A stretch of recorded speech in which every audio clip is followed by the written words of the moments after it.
Prehajamo na 5. točko.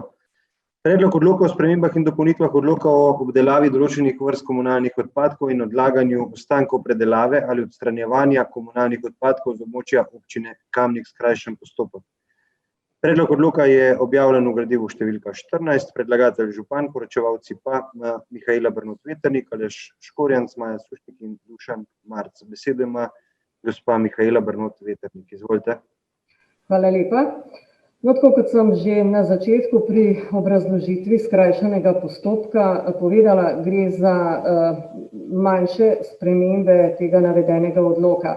Zdaj, če se malo spomnimo nazaj, v letu 2016, ko se je občina Kamnik, ko so se odpadki z območja občine Kamnik začeli voziti v RCR Ljubljana, takrat je občinski svet sprejel tudi kar nekaj aktov in potem je bila sklenjena tudi koncesijska pogodba za izvajanje teh navedenih dveh gospodarskih javnih služb.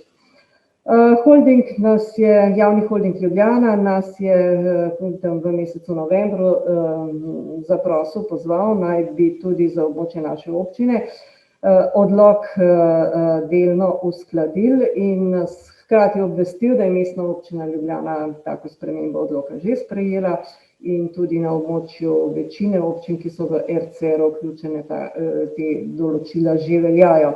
No, gre pa v bistvu za 3 spremembe. In sicer v 3. členu se spremeni oziroma uskladi naziv izvajalca javne službe.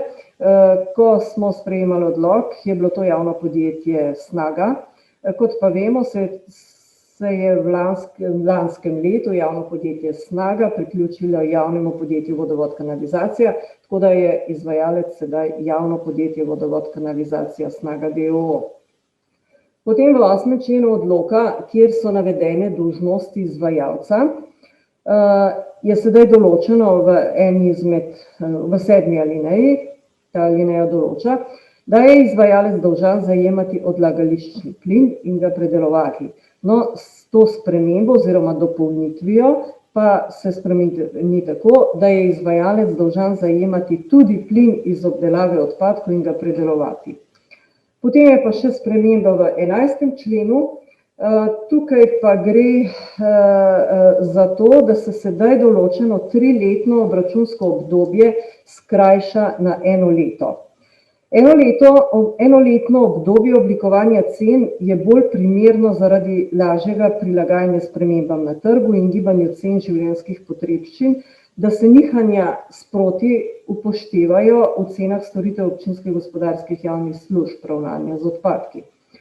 Dosedanje izkušnje oblikovanja in obračuna cen storitev občinskih gospodarskih javnih služb obdelave in odlaganja komunalnih odpadkov po metodologiji za oblikovanje cen storitev občinskih javnih služb varstva okolja so pokazale, da je bilo 3-letno obračunsko obdobje v začetnem obdobju obratovanja RCR Ljubljana ustrezno.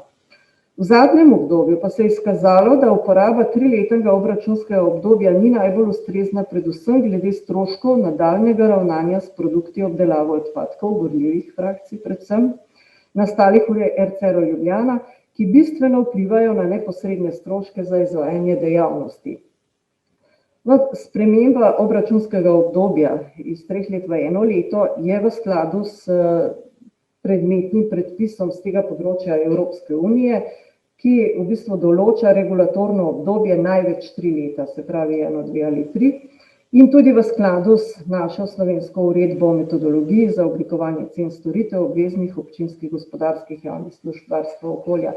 Toliko na kratko obrazloženo, če pa boste imeli vprašanje oziroma če vas bo zanimalo kaj več, je pa z nami tudi predstavnik javnega podjetja Vodovod kanalizacija Snaga d.o.o. Dušan Marc in bo kaj več lahko povedal oziroma odgovoril. Hvala. Hvala. Odpiram razpravo, delovna telesa, svetniške skupine, svetnice, svetniki. Besedo ima gospod Igor Žavbi. Izvolite. Hvala lepa za besedo. 2 vprašanji, tisto, kar najbolj bode v oči. Ne govorim, da je narobe, ampak me pa zanima. Ena od sprememb, ki jih danes sprejemamo, je ta, da gremo iz 3-letnega obračunskega obdobja v 1-letno obračunsko obdobje. To seveda pomeni večjo fleksibilnost za izvajalca storitve. Me pa zanima, glede na to, da je gospod Marc prisoten na seji, bo verjetno lahko podal odgovor, kam gre trend. V teh 3 letih delovanja so verjetno dodobra spoznali njihov obrat, njihovo tovarno, in me zanima, je za pričakovati podražitve ali pocenitve, ker na isti ceni prav dolgo verjetno ne bomo. Hkrati me pa zanima, se podobno vprašanje sem že na odboru postavil, tudi zajem plina in pa uporaba oziroma prodaja tega verjetno pomeni tudi nižjo ceno za uporabnike, ali to lahko pričakujemo, ali bomo s tem plinom zdaj zaenkrat še malo, bom rekel, kompenzirali to ceno. Kolikor mi je znanost, plin se je zajemal že tudi prej. Bistveno je to, kar ljudi zanima, ali bojo šle cene za odlaganje smeti in pa obdelavo gor ali dol. Hvala. Hvala. Besedo zdaj dajem poročevalcu gospodu Dušanu Marcu za obrazložitev. Izvolite. Dober večer vsem skupaj, gospod župan, hvala za besedo.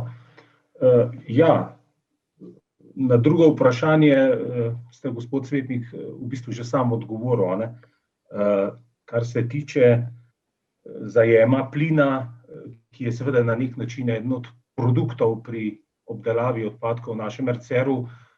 Seveda ta plin smo pridobivali, da tako rečem, že seveda s prvim dnem, ko je tovarna pričela obratovati.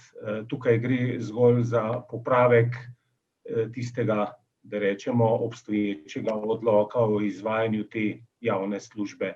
In seveda pridobivanje plina, njegova uporaba, na nek način iz plina se pridobiva tudi električna energija oziroma plin uporabljamo za, da rečemo, toplotno oskrbo procesov, ki se izvajajo v tovarni, je bilo dejansko vključeno že pri pripravi prvega elaborata za prvo 3-letno obdobje in seveda potem tudi za drugo 3-letno obdobje. Tukaj se v bistvu ni nič spremenilo.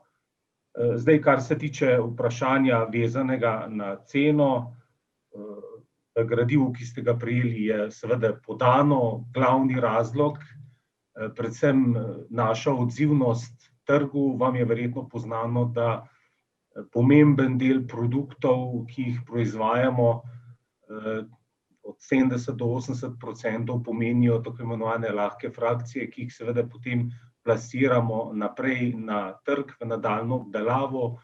Tukaj se seveda kot javno podjetje, kot izvajalec teh 2 javnih služb neposredno vključujemo na trg, na tržne razmere in seveda razmere ta trenutek oziroma že kakšne 2-3 leta nazaj, takoj po tistem tudi, kot verjetno vam poznano, ko je že Kitajska zaprla meje za predelave odpadkov, so se razmere na trgu ravnanja z odpadki in seveda s tem povezavi cen temeljito spremenile.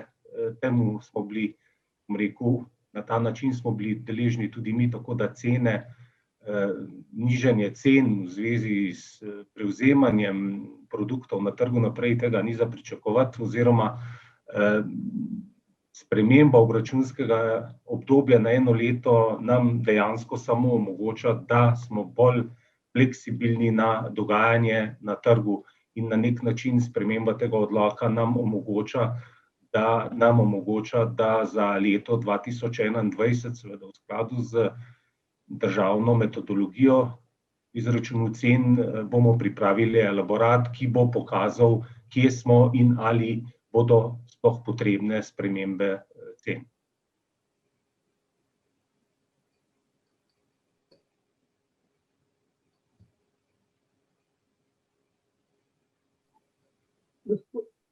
Hvala. Še kdo? Ne? Potem zaključujem razpravo v prvi obravnavi in prehajamo na glasovanje o naslednjem predlaganem sklepu. Občinski svet občine Kamnik sprejme odlok o spremembah in dopolnitvah odloka o obdelavi določenih vrst komunalnih odpadkov in odlaganju ostankov predelave ali odstranjevanja komunalnih odpadkov z območja občine Kamnik v prvi obravnavi. Glasujemo. Magister Urban Bergant, Za. Natalija Berlec, Ja, za. Anton Iskra, Za. Alenka Jevšnik, Za. Karmen Kapla, Za.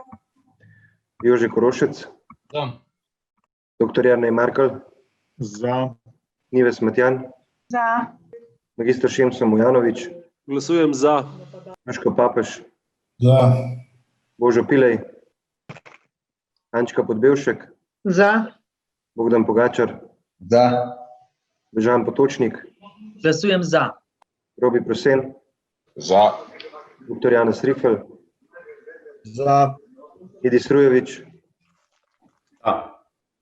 Matija Siter Močnik, Za. Cvetka Slapnik, Za. Anton Tone Smolnikar, Za. Francis Pruk, Za. Marko Šarc, Ja. Mojca Škraba, Za. Ivan Kovčakar, Za. Karla Urh, Za. Aleksandar Uršič, Za. Žaklina Zdravković, Za. Grega Zorman, Za. Igor Žavbi. Za. Za je glasovalo 28 svetnic in svetnikov, proti nihče. Ugotavljam, da je sklep sprejet in prehajamo na drugo obravnavo. Odpiram razpravo, delovna telesa, svetniške skupine, svetnice, svetniki. Besedo ima Igor Žavbi. Hvala za besedo. Zdaj, v tem času med glasovanjem mi je še nekaj šinilo v glavo. Spomnim se takrat, ko se je ta tovarna postavljala, ko je začela s poskusnim obratovanjem. Sem bil tudi na ogledu tovarne. Kakšne so zdaj možnosti, da bi Ljubljana dobila tudi sežigalnico? S tem bi se kar nekaj količin teh odpadkov rešili. Ali so te ideje še žive, ali so čist zamrle? Verjetno bi tudi to pocenili odlaganje oziroma predelavo odpadkov. Hvala. Besedo dajem poročevalcu gospodu Dušanu Marcu. Izvolite. Hvala še enkrat za besedo. Težko bom odgovoril na to vprašanje. V zadnjem času mislim, da vsi smo zasledili tako v medijih kot v družbenem dogajanju, lahko rečemo, da se v Sloveniji ozaveščenost, lahko rečemo, v zvezi z objekti, ki na termični način obdelujejo odpadki v Sloveniji, za razliko od preteklosti, spreminja. Vemo tudi, da je v pripravi na Ministrstvu za okolje in prostor sprememba državnega predpisa. Poznano nam je vsem, da je to državna javna služba in seveda vsa ta dogajanja verjetno nakazujejo na to, da se bo na tem področju v Sloveniji nekaj zgodilo. Kaj več pa dejansko niti nimam informacij, zelo težko kaj dajem vam. Hvala lepa. Hvala. Še kdo? Ne, potem zaključujem razpravo. Glasovali bomo o predlaganem sklepu. Občinski svet občine Kamnik sprejme odlok o spremembah in dopolnitvah odloka o obdelavi določenih vrst komunalnih odpadkov in odlaganju ostankov predelave ali odstranjevanja komunalnih odpadkov z območja občine Kamnik. Glasujemo. Magister Urban Bergant. Za. Natalija Berlec. Za. Anton Iskra. Za. Alenka Jevšnik. Za. Karmen Kapla. Za. Jože Korošec. Za. Dr. Jernej Markelj. Za. Nives Matjan. Za. Magister Šemso Mujanović. Glasujem za. Duško Papež. Za. Božo Pilej. Ančka Podbevšek. Za. Bogdan Pogačar. Za. Ivan Potočnik. Glasujem za. Robi Prosen. Za. Dr. Janez Rifel. Za. Edis Rujević. Za. Matija Siter Močnik. Za. Cvetka Slapnik. Za. Anton Tone Smolnikar. Za. Francis Pruk. Za. Marko Šarc. Za. Mojca Škraba. Za. Ivan Kovčakar. Za. Karla Urh. Za. Aleksandar Uršič, Za. Žaklina Zdravkovič, Za. Grega Zorman, Za. Igor Žavbi. Za. Za je glasovalo 28 svetnic in svetnikov, proti nihče. Ugotavljam, da je sklep sprejet in točka zaključena.